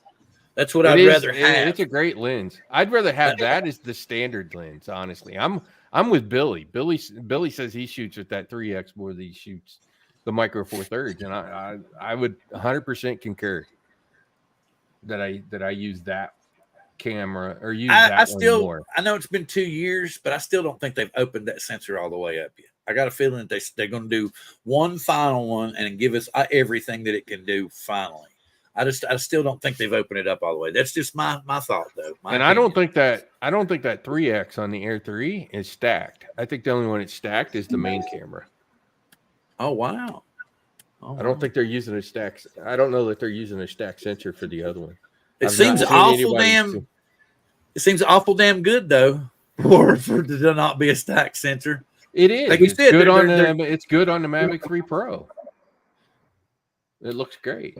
And I haven't tested it, extensively yet, but if it is a non-stack sensor, it does pretty good in low light. And then somebody was asking me a question in Coast to Coast Drones about sensors and the new stack sensors. They were thinking that a stack sensor would be lighter than a standard sensor. So, But the whole point is, right, because you're actually putting another sensor on there. One's doing the logic processing, one's doing the temperature processing. So I'm like, BSI sensors would weigh exactly the same. It's just where the mechanic or the components is on the back side instead of on the top side. In the case of stacked, what they did is they put a processing layer kind of in the middle. And what the stacked portion does for you is it makes it faster to read the pixels. So BSI is what's giving you the light, and the stacked, which is kind of the processing layer inside of there, is giving you the speed. Nice. So it may be just a teensy-weensy bit heavier with stacked sensor versus like a BSI. And I guess we won't know, Rob, because if you go to DJI's website, you can't even find the information on their website that the main camera sensor is stacked. Right, yeah, that's true. And it wasn't Dobo that actually reached out to DJI, and kind of semi-confirmed that it was. And I think either him or somebody else semi-confirmed that the Action 4 also has the same stack sensor. Well, what about that news? We just found out that it looks very much like DJI may slap GoPro off the top of the heap. Bill, you called it on that. You said you thought the 1-inch sensor and the 8K 240 video were fake, and you were right there. Well, just because other people had said it before me. It wasn't like Gary was telling me. He was like, I don't know if that's real or not. And Dale was like, no, I don't think it's real or not. Dale was saying it here. And he was like, he don't believe it. And then other people were pointing out that GoPro just put that new sensor in last iteration. So it doesn't make sense for them to put in a whole brand new sensor now. So monetarily, it doesn't make sense to them. It was like 2 or 3 generations unless they adopt the Apple model and the DJI model, and they come out with a 12 Pro that is that 1-inch sensor and bigger, and they release with this base model and then release the Pro later. Okay. Look at the 1-inch. Look at the 1-inch with the Insta360, right? And they released it later. It hasn't been a big hit. Okay, Dale. That's 200 times zoom on the Mavic with the digital on the Matrice 30T. Well, nice. 15 From how miles, far? 15 miles away from the wind turbines and 75 miles away from Mount Rainier. What's the actual native optical? 20, I 20? think. I believe that's correct on the M30T. I thought Dre told me it was like 18, but it's somewhere in there. Either way, the point is, I want that kind of an optical on the Mavic 3 Pro. On the Mavic 3 Pro. Can you switch to the other one? Let me do this. And I go back over here. Back. This is a little bit further, or not. I think this is like 160 maybe with the digital. It's a little better, but just because it's got the mountain in it. A little better, just yeah. Nice. And it's the same distance, 12 miles, 15 miles, 15 miles. One's a zoom at 160, one's at 200. Yeah, Jonathan's saying it was Dobo. Because I thought, Ron, you had brought it up on your show. Something else, I think Mark he was talking, Mark, that said that Billy gave a really good explanation of the exposure triangle on your show Monday night. Is there any way you could give a quick, brief overview? Because we have 6 minutes or a little bit longer. Oh, well, the exposure triangle, we learned all, in college, you got, you got your ISO, your ISO, help me out here. ISO, aperture, and shutter. Yeah. Basically, what we kind of came up with is you really want to try to keep your ISO between as close to 100 as physically possible. So you really aren't going to mess with it too much in the triangle. And depending upon the distance of your subject, and if you've got a drone most of the time that has a fixed aperture, so your depth of field is pretty much screwed. So the only thing that you can really play with on a drone is your shutter speed. So you're really manipulating it in order to get pretty much the best photo. We kind of came to that conclusion. And as well as ground photos, depending upon, we're talking about depth of field, so it depends on where your subject is as to where your f-stop is going to be with them. So if you're trying to get the entire picture and everything in focus, then you're going to have an f32 f-stop, or if you're just trying to focus on one person who is in your foreground, you're going to have maybe something like an what did we say, 1.7 or something like that. Does that make sense? The best is 1.2. That's that's 1.2. The best aperture camera lens that's made right now is 1.2 that I know of. And then I didn't even know, they were telling me, I was like, I didn't even know that you could set the shutter speed on the Mavic 3 to 8 seconds. Yeah, you can go. I did not know that. Shutter speed. But the one thing that's missing, all this stuff has layers, Bill. Like, you say, you have a 1.7 inch aperture on it's got a prime lens or whatever, but that doesn't mean the 1.7 is the most sharpest aperture on that lens. Like the f4 may be the sharpest one. So you gotta weigh how much do I want that depth of field and that more light against a much sharper, better looking photo at f4. So everything's always a trade-off and always a decision of the photographer staying there in the proper light, making the best decision. Or a real good photographer will take it both ways. He'll have two versions of the same picture and decide on post which one was better. Yeah, I mean, if I was flying this with this picture with something that had a depth of field, like an Inspire, I mean, this has got some depth, right? It's got layers as you get out there, but I have nothing I can do in post with this. This is just what it is. If it was a D&G or if it was something else, it would be, probably have more depth and be able to control a lot more of it. And the hardest thing on this one for the color is you have bright and up close, you have dark in the middle, and bright in the distance. There's you can't do gradient filter. Right. You just gonna have to make a choice as to what to set the stuff at to get the picture. The perspective is great, but the photo is not really that good. Yeah. And I wanted to address this because he said GoPro. It wasn't GoPro. It looks very much like somebody faked that picture. Okay, to begin with, I was under the assumption that maybe GoPro was actually telling the truth, but there's still possible speculation that there's going to be a Pro model that is a 1-inch sensor, but not as much now as there was, since pretty much everything is leaked out. I mean, the guy who made those leaks out kind of hurt GoPro in a way, because they built these false expectations for the camera that the GoPro didn't plan on making. And let me add one more thing, Bill. I think it's a German website or something that released this information last week on the Hero 12. But last year they're the same one that leaks the GoPro stuff every year. And last year they missed two big things, and one of them was the vertical sensor. So this German website has missed up before. So I'm not saying they missed the one in sensor, but there could be more to this when the thing comes out than what we know now. It's the not other so. part, Go ahead. I was going to say the other part of this is they may not be wrong. The info they have may be from R&D of stuff that GoPro is playing with, right? So they may have they may have a 1-inch sensor. It may be real with that big screen and everything. It was just not the one they were going to release. It was one they were experimenting That with. may be the And he picked 2020. info. That may be the 2024 model they already Yeah, have. who knows? I Yeah, mean, but why doesn't that go back to why didn't GoPro come out and say that that's a fake image?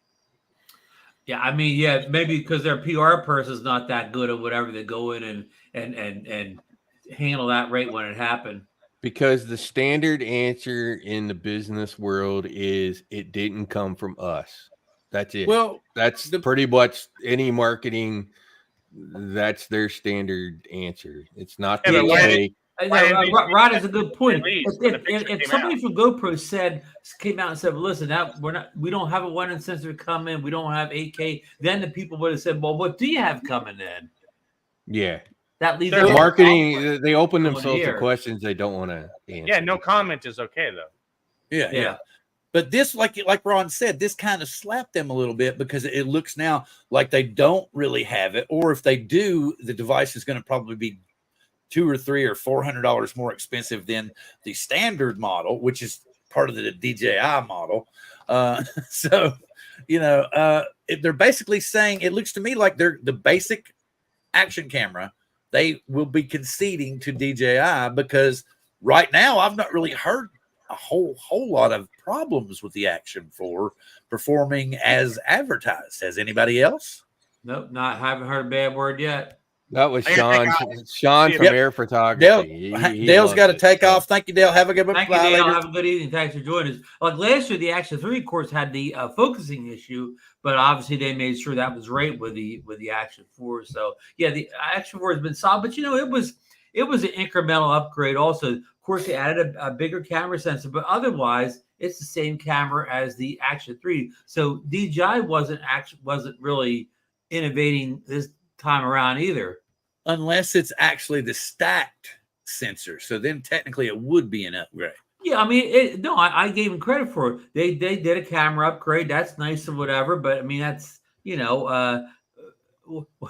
almost everything gets a camera upgrade when it gets. Personally, in the action world, forget this singular camera. Give me the Insta360 with the full 360 and the ability to.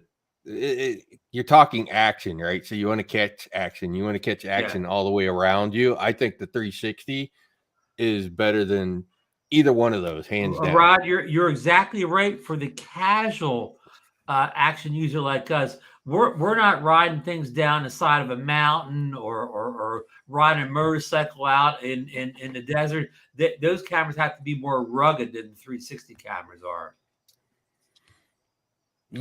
Man, I like this stuff too much. Oh, we use these. We don't use the action camera the way it's. They make nice cases for the 360. So and to go back to the GoPro thing, the other thing was I was unaware. I think it was maybe Gary pointed out to me, maybe it was Ron, that they just put a brand new sensor in there in the last model, and so it doesn't make sense. I mean, I don't think that they would spend. It doesn't make sense to me that they would spend the money to R&D and upgrade, and as well try to do a 1-inch sensor too, because they would spend a lot more money on R&D. It's the supply chain issues right now. Anything in the electronics world where you're changing the chips, the foundry prices to manufacture semiconductors, it has gone up more than 25-30%. So if you produce a new item that requires new silicon, it's going to get pricey. And so they're all kind of, in fact, there's been a bunch of talking that the next set of Android phones are probably going to stay on the Gen 2, the Gen 2 of the Qualcomm instead of the Gen 3 that's coming, simply because of the price increase that's coming with the Gen 3 processor. Well, to that point, Rod, the price of the Action 4 did jump up from $329 to $399. So you can price like You there. change the electronics, the prices are going to go up on you. Yeah, Bill. Here's one thought on the action. I mean, the DJI GoPro 12. Okay, what if they add the non-new camera says? What if they add a new processor, a newer, stronger processor to it, and they eliminate everybody's freezing, overheating? What if they get rid of all the stuff people complain about that the camera's not performing well, and they have a rock solid camera now, just like the Action 4, and a lot of people. Or I've seen comparisons already. People still think the colors and stuff look better off the Hero 11 than they do the Action 4. I always thought that GoPro was just a little oversaturated. Right, but you can have both. I agree now. with you, Bill, but a lot of people like oversaturated. So they have their vivid mode and they have their natural mode now, which is the undersaturated. So they've taken care of that for you already on the camera. But I think is there a log on? I think out of the box, the vivid colors on no. So if you get your GoPro and you're Dr. Auto and you just hit the on button, I think you get the overly vivid thing on the GoPro. You do. Yeah. Vivid is the default. You have to set it to natural. Yeah. It's not a log, Bill. It's just it's a less saturated. Well, they did add a flat color profile. It wasn't a true log, but they did add a flat color profile the last time around. Not a true log. I have no idea about this one. Come out with a DJI Ghost 100 drone or whatever. Maybe. It'll be kind of cool because they're doing another movie. It'll be kind of cool if they did. But I doubt very seriously. The one something else I wanted to bring up. The one company would be Skydio, but they don't do consumer drones anymore. Because I would think an American company would work with an American movie company. Anyway, the Skydio, Ron, are you still in their email chain, or did you kind of bail out? I've never what do you call it? Unsubscribe to them, whatever. So you keep getting that stuff from the T-shirt I found. They had it at Cracker Barrel. It's the slimed version. You can get it if you just Google "slimed Ghostbusters T-shirt." You'll find it. It'll pop up, and you can. They used to be available, but now they're available nationwide because everybody's buying the hell out of them. So you can just Google "slimed Ghostbusters T-shirt" and it'll pop up. So, but Skydio, have you seen the emails they keep sending? Claim your ticket to Ascend. Claim your ticket to Ascend. What if they were really okay? What if Skydio was bowing out of the consumer industry, and this Ascend was a consumer drone company that was going to be an offshoot of Skydio? Or what if Skydio created another company just to do consumer drones, and Skydio? Well, they could license it. They could sub-license it out to somebody who wanted to. That's what I'm saying. Wouldn't that be kind of? That happens. Happens all the time in the computer industry. Well, that's what I was trying to, because they keep sending. Skydio is kind of more of a computer than it is a drone. That makes some sense.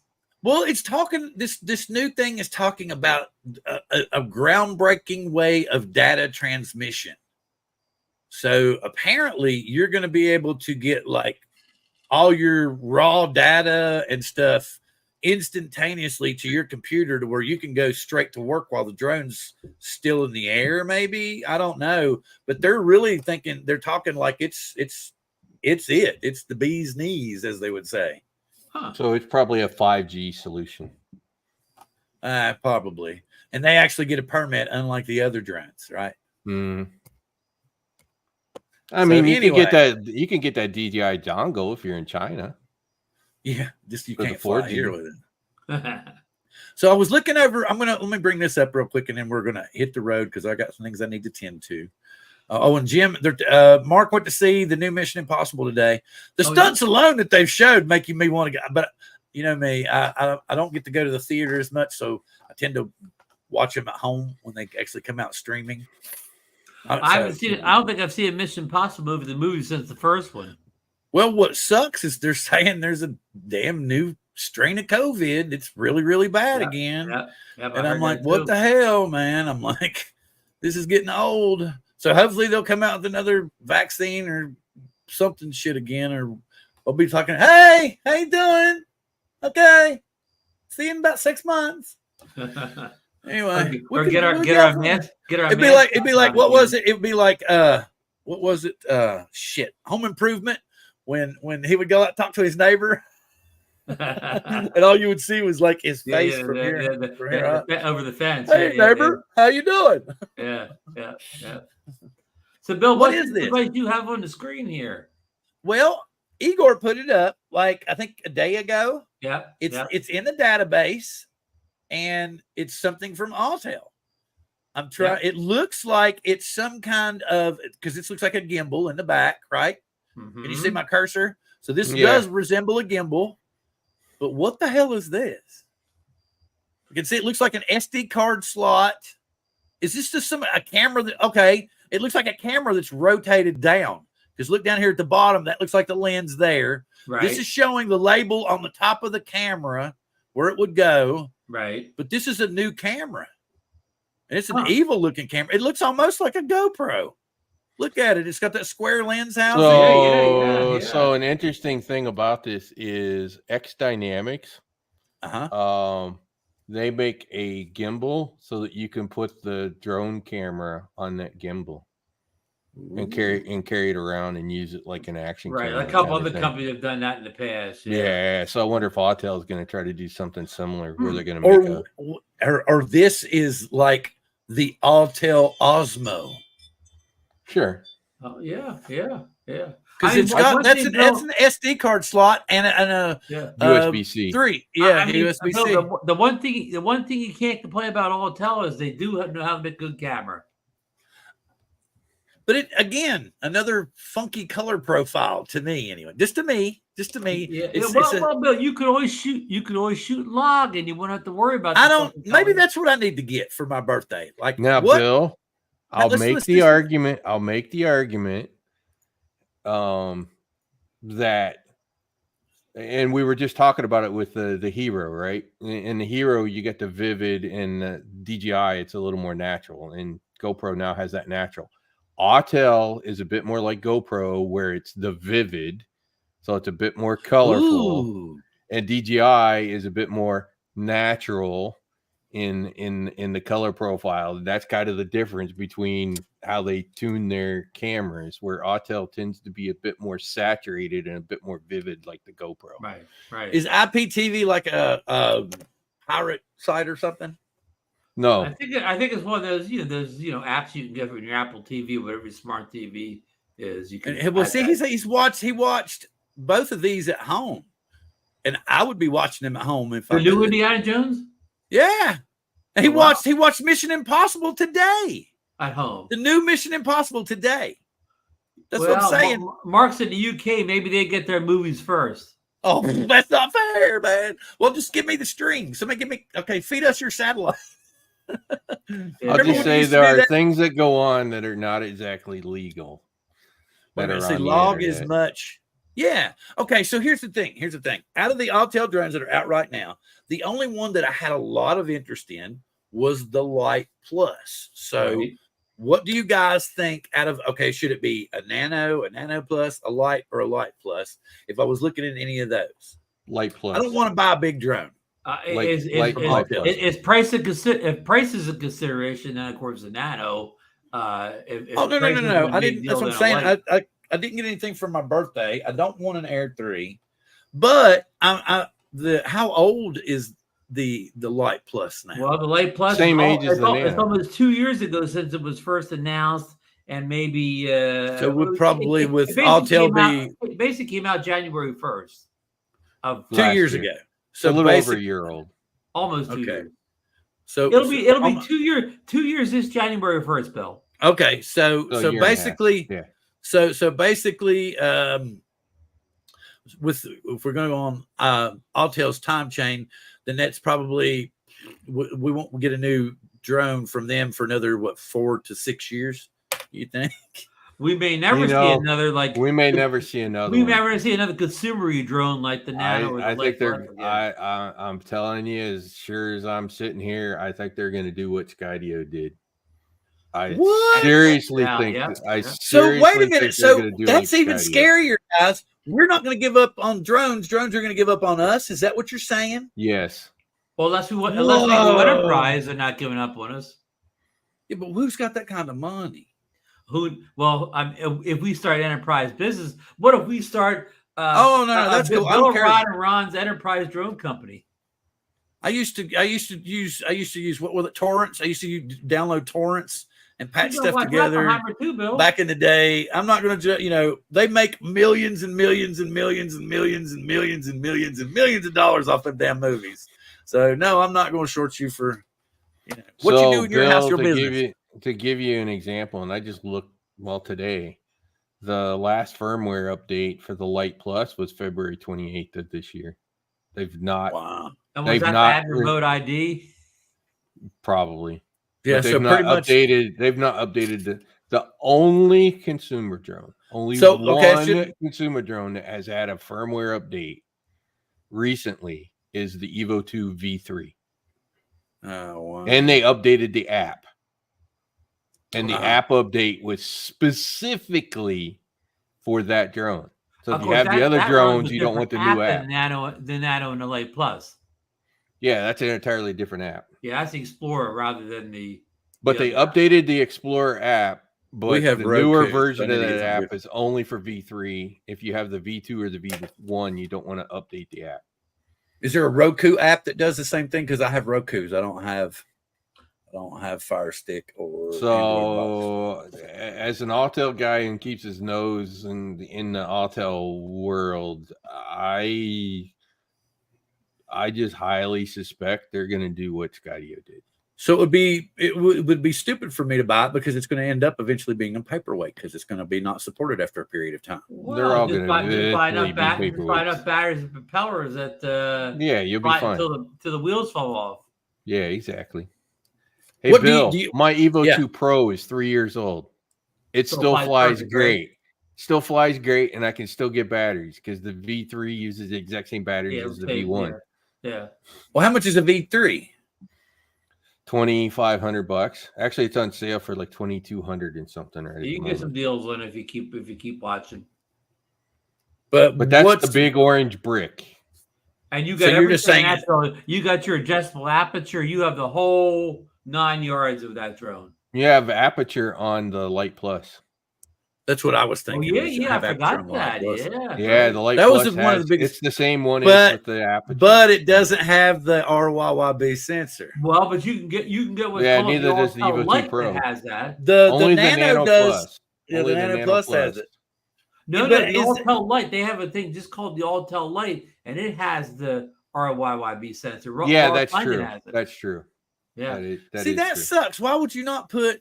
That sucks. But that doesn't have adjustable aperture though. I know because the guys that made that sensor for Huawei, which is where that sensor came from, probably only had it in that size. They probably never created a sensor. That's the only size they had it in. That is the only size they had it in because it was done for the Huawei phone. Yeah, it's a phone sensor. So then it just went. Then now, so technically, since it's a phone sensor, it's not going to be. So we're back at the Lite Plus again. So what's the Lite Plus run? $1,100 right now. And you're giving the Flymore combo, right? You're giving them everything. Yeah. Yeah. It's not bad. It's not bad at all. The Lite Plus is a very cleaned up version of the Evo 2 Pro. Everybody loves the camera on it. I think the colors are Bill, they're more to your taste than what the RYYB colors are. That's what I was thinking too. All right, gentlemen. I've got some things I need to tend to. It was great having you on. Go borrow one, Bill. Go borrow one and look at it. And then you'll figure borrow one and look at it. I don't know anybody nearby that's got one. The Lite Plus flies better than my Nano. My Nano, I don't know. Maybe it's my controller. I have two controllers, so I need to swap the controllers to see whether the controller. My Nano seems to get a mind of its own when it's yawing. I'll like stop yawing and the thing will keep yawing kind of thing. Or I'll barely be yawing and it'll like just run away on me. I don't know whether it's the controller. It's not the most consistent flyer. Well, my DJI drones do the same thing, and I'm way overdue for an IMU refresh because I've flown probably 6 different places and never done it at any of them. The beauty of the Lite Plus is no geofencing. Yeah, that's true. All right. Well, gentlemen, thank you very much. Like I said, I'm going to be doing something outside of drone therapy next week. So you gentlemen have a wonderful week off. And maybe you can come up with an idea of something for a good show in a couple of weeks. I think Caleb mentioned something. We have a local drone business that might be interested in coming on and talking to us. So maybe we could do an industry night with Dale from Blue Skies. And Bill, my last Wednesday concert is next week. So that's awesome. Series down here at the shore. Yeah, so that works out perfect, didn't it, Ron? And then you can come back and give us a concert update when you come back 2 weeks from now. But anyway, thank you very much, people. I will be here next week with my usual full of bullshit. So please come back and join us next week. I'll have Dan on with me. I'm going to holler at Mike Night Train. Hopefully he'll be on with me. And we might, if anybody else wants to have a rant or come on and rant for, of like minds with us so that we don't clash, then please give me a holler and you can join us next week, because next week will be the return of the anomaly. So, gentlemen, what's coming up with you before we take off? Ron, what's coming up with you? Anything? Just putting out a lot of Air 3 content. That's a lot of Air 3 content. Rod, what about you? So it's school's in season, so I only really get to fly on the weekends to do my sunrise stuff. So okay. I play school bus for my daughter. So I totally understand. Perfectly cool.